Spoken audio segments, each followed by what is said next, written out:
Here we are. Our honored guests have arrived. I have heard much about your fine work over the past few days. I hope you'll allow us to thank you properly after tonight's ceremony. Don't worry about it. Getting this huge venue ready must have been a huge task. No need to make extra work for yourselves on our account. Oh, if it means getting the Mountain King issue resolved, no cost is too great to bear.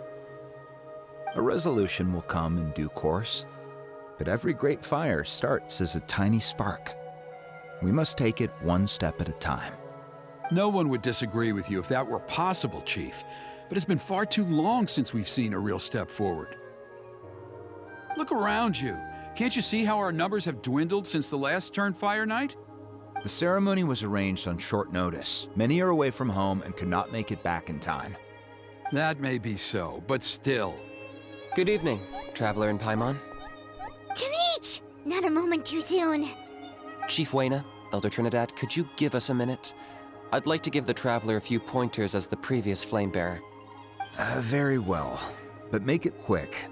Let me know when you're done and we will begin the ceremony. Let's step to the side. Has anyone gone over the key steps of the ceremony with you yet? Yeah, Elder Trinidad did, but, Paimon seems to have forgotten them? What a surprise! The flying ant has an ant-sized brain. If you don't want your tongue to be burned off by the sacred flame tonight, I suggest you stay quiet. See those sacred flame pillars? Once you've lit the fire, go light each one up in turn. Once that's done, head down into the cave where the Mountain King slumbers, light the braziers along the way, then bring the flame to the final altar. Then the ceremony is complete. That sounds simple enough.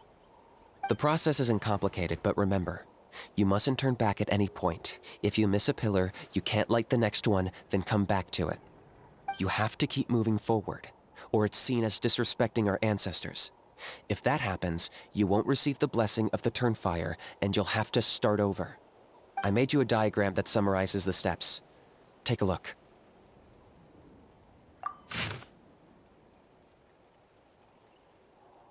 So that's our part. What about you? I'll be with you the whole way, and once you've lit the altar, I'll start summoning the rift. You can leave that side of things to me. Just focus on your part. Okay. We'll try to remember all that and get it right the first time. Ready when you are. But I think I saw Huni and the others just now. Maybe you should say hi before you start. Might make you less nervous. Just tell the chief when you're ready.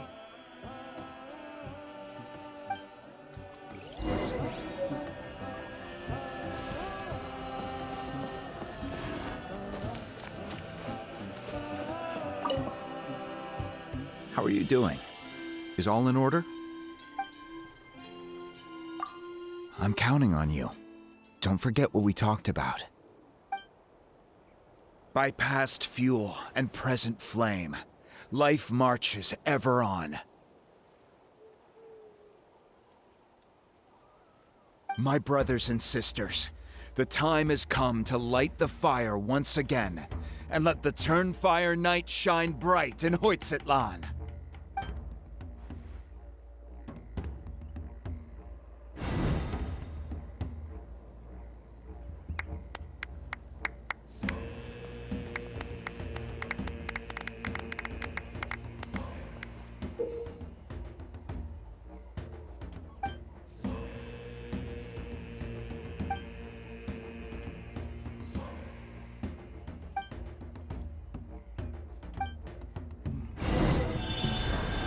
Go get the sacred flame.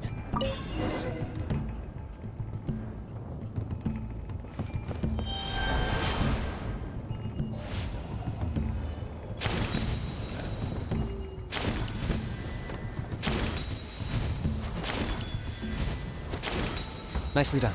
Off to a good start. Great stuff.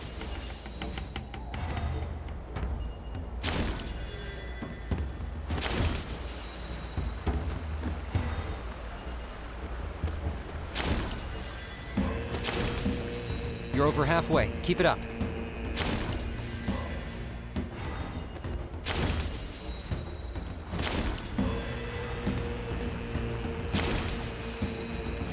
Impressive.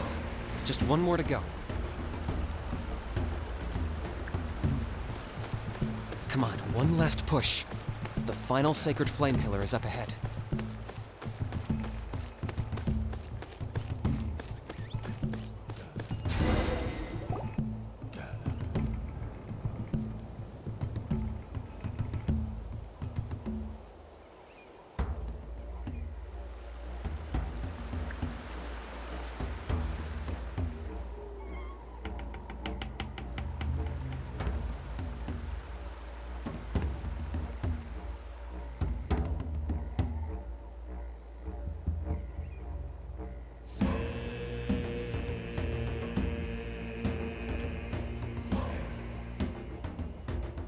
Great! All the pillars are alight. Next, it's down into the canyon and head for the Mountain King's cave.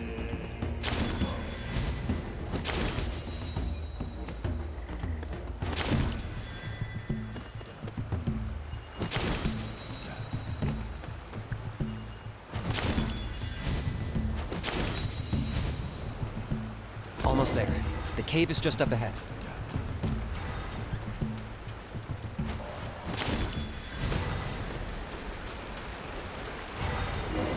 The Abyss presence is growing strong.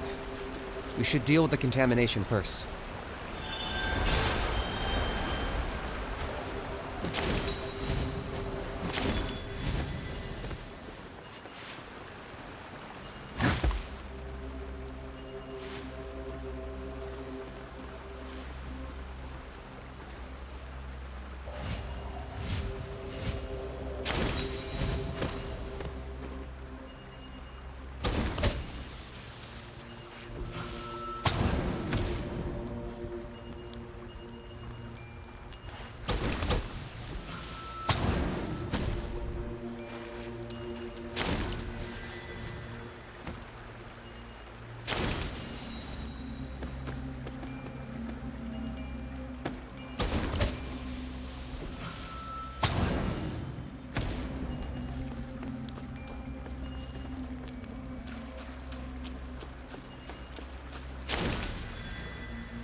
There's the altar of the sacred flame.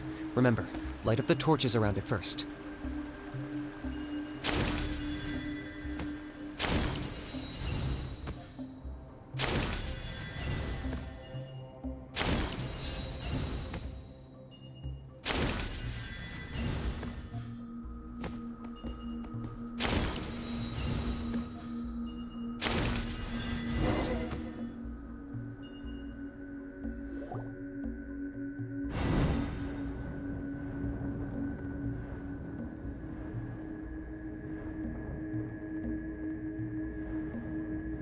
Woohoo! We've lit up the final altar!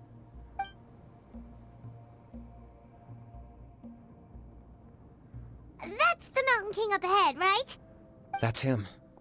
Kangamato, king of the Yumkasaurs from 500 years ago. He's very powerful. Paimon can tell. He's huge. Let's tread carefully. We don't want to wake him up. You've made it at last. You did even better than I expected. Traveler, now comes the final and most important step of the ceremony. Please use the power of the sacred flame to cleanse the Mountain King of abyssal filth. There's no need this time.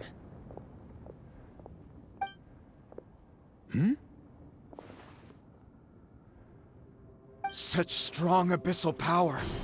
What is that thing? Kinich, what is the meaning of this?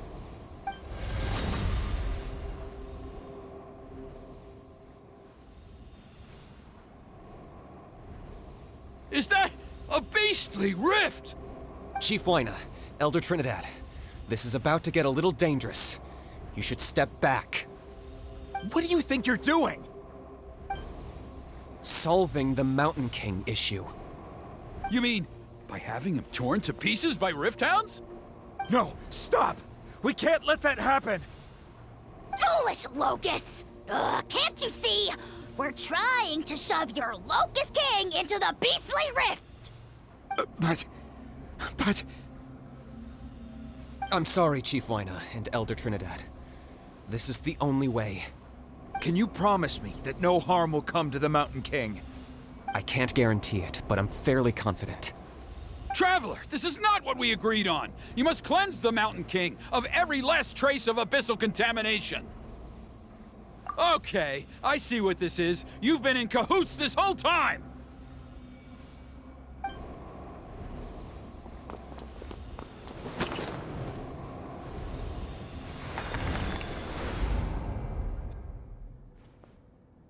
Ugh, you imbecile! What have you done?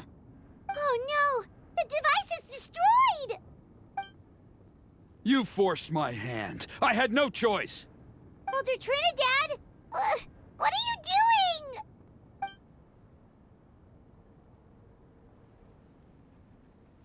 No, the Mountain King is waking up!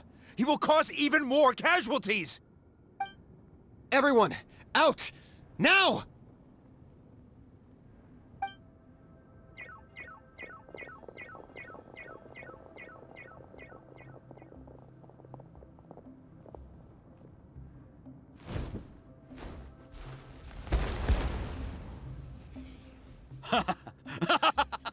Well, it seems there is only one way to awaken you all from your willful blindness.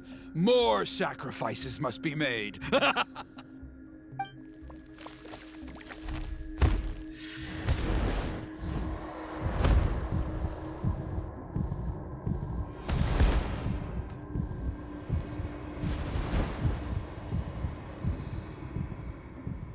Take me, O Mountain King! Take me as your next sacrifice!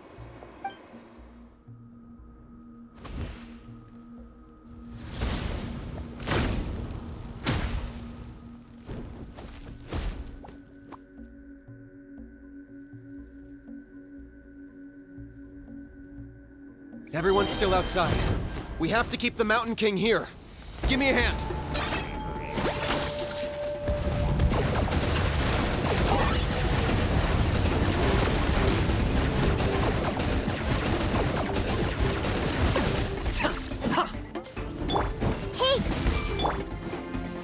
Watch out for the fruits he's spitting out. You can use those against him.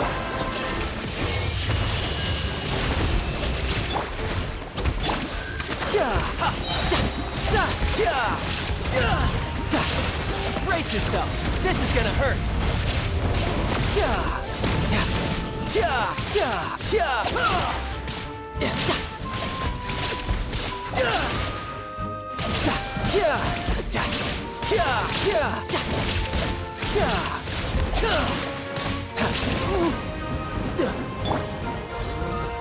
Everyone hold in!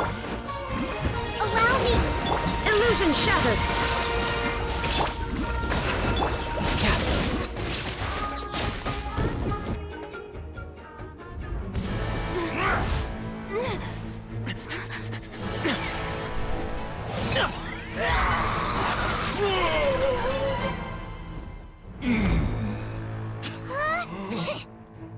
What do? We can't open the rift!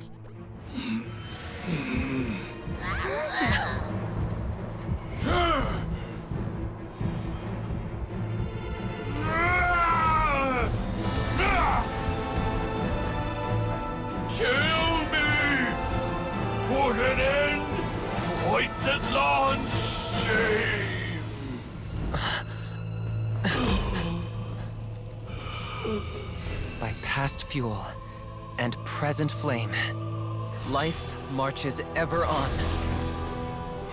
Oh, Burkina, I must atone.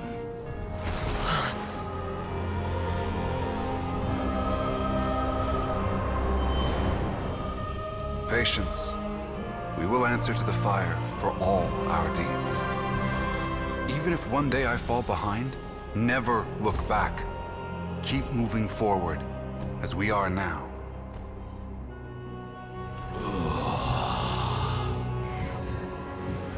Live with your guilt and shame.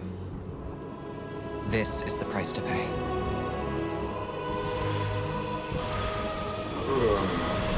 Heir to the Turnfire, please use my ruined vessel to train the heroes of the future. The will of Kangamato will march ever on, till the abyss is stamped out.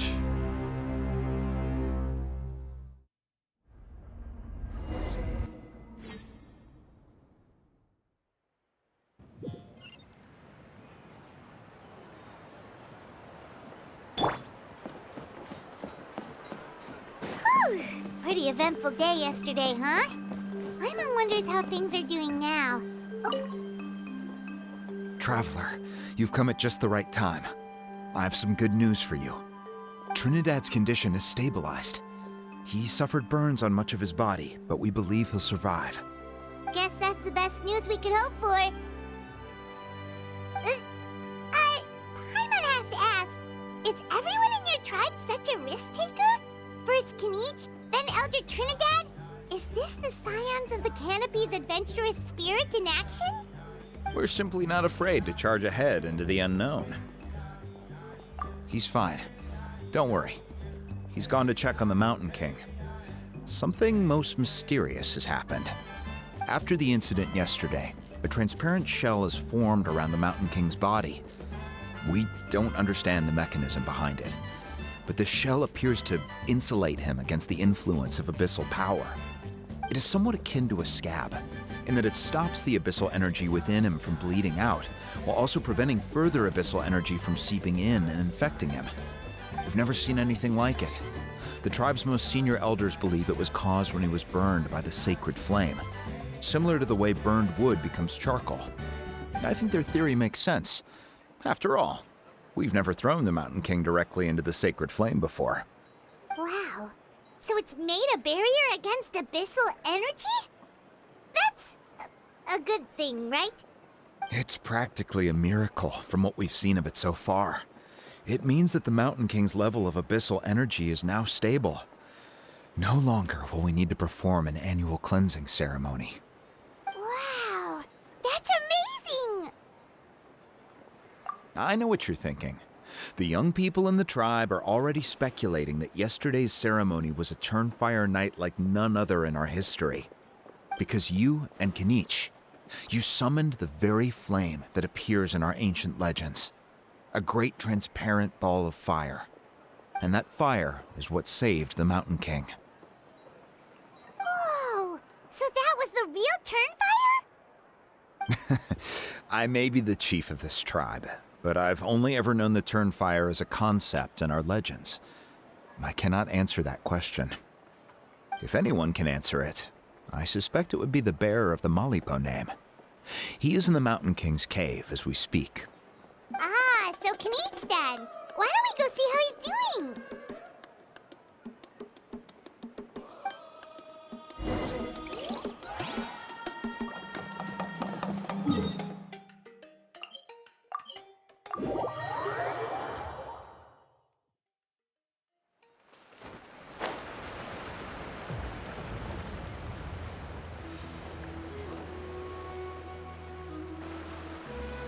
Hey, Kinich! Hey yourselves. You two doing okay after yesterday? We were gonna ask you the same question. You scared Paimon half to death when you rushed into the fire.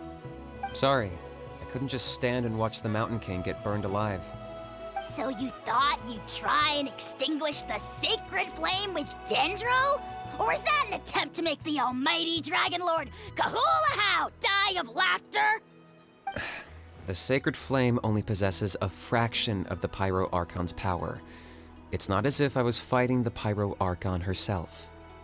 Kanichi, when you went into the flames, were you intending to, Intending to what? do the same thing as Burkina? Sacrifice myself? Of course not. My focus was on keeping the Mountain King alive, not on what it would cost. But now I'm curious. What made you think I was going to sacrifice myself? Well, because everyone's saying the Turnfire is what saved the king last night. And Ponche's theory was that summoning the Turnfire is a tit-for-tat exchange, right? So, Paimon thought you decided to pay for it with your life. So you've heard that rumor too. I'm afraid I can't say for sure. What happened yesterday was a first for me too. Well, even if you don't know, there's probably no one in the world who does. What I would say is, if that really was the power of the Turnfire, I'd sooner believe that the Mountain King summoned it himself. The Mountain King? Then, what price did he pay? The core meaning of price is not atonement or compensation, but what you're willing to give up in order to obtain what you want. It's easy to die for your sins. Much harder to live with the guilt and keep on going. In the end, the Mountain King chose the latter option. For Burkina and for the tribe. That's the price he paid. Alright, so how is the Mountain King doing now? Health-wise, there's nothing to worry about. He'll enter a fighting stance whenever we set foot in his territory. But his attacks are gentler now and not as crazed as before. Like he said yesterday, he just intends to be a sparring partner for people to practice with. Yeah, I tried communicating with him again, but he didn't respond. We dare say that Locust King has well and truly lost its mind. The lights are on, but nobody is home. Its body remains fighting fit thanks to the perverse power of the Abyss, but time has been less kind to its soul. It was ground to a pulp long ago. But we saw him come back to his senses yesterday. That was merely one last burst of brain activity before it croaked. As you humans would say, it went out with a bang. Oh, come on! Stop being such a doomer. Paimon bets the Mountain King has finally let go of the tragedies of the past now, and is focusing on moving forward. That's why he doesn't have time to chat with us. He's too busy thinking about the future. Well, at least it means my fellow tribespeople can move forward now too. Thank you for your help, Traveler. I owe you one. Yeah, that's right. You caught Enjo for us, remember? But he ended up being completely useless. It's not a fair trade if you lost out. That's on him. It's not your fault he's useless. Besides, we're friends now. You don't know us anything. Friends? But your friendship is an even more valuable gift.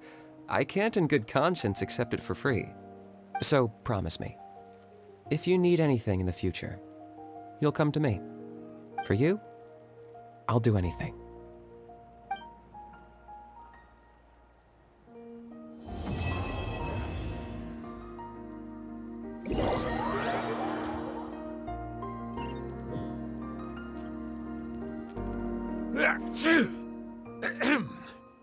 So, in the end, only poor little Huni got the sad ending?